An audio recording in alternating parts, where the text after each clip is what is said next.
Murathuki wa ihenya rĩa mita 100 na muhotani wa ngoga ya thahabu mahenya ma Commonwealth mweri muhituku Ferdinand Omanyala niwe muthaki mwega wa mweri wa kanana mwaka uyu. Omanyala atugitwo na ngoga eno ya muthaki mwega wa o mweri ni kambuni ya LG unyitaniri na kiama kia andiki ya Mohoro wa mathako kia SJack ni undu wa kwandikithia sekendi 10 turuma kibogo 2 na kuhotana thahabu mahenya-ini ma Commonwealth Ngeretha. The main target for this season was to get the gold medals. We did 3.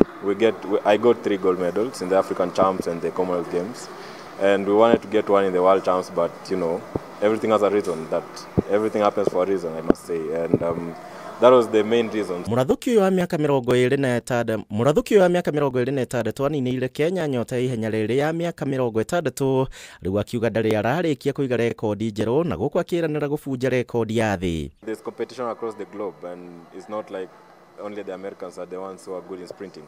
And next year we're coming in hard, and we have learned lessons this season, and now we're going into next year, which is the only goal you have next year is to win the World Championships.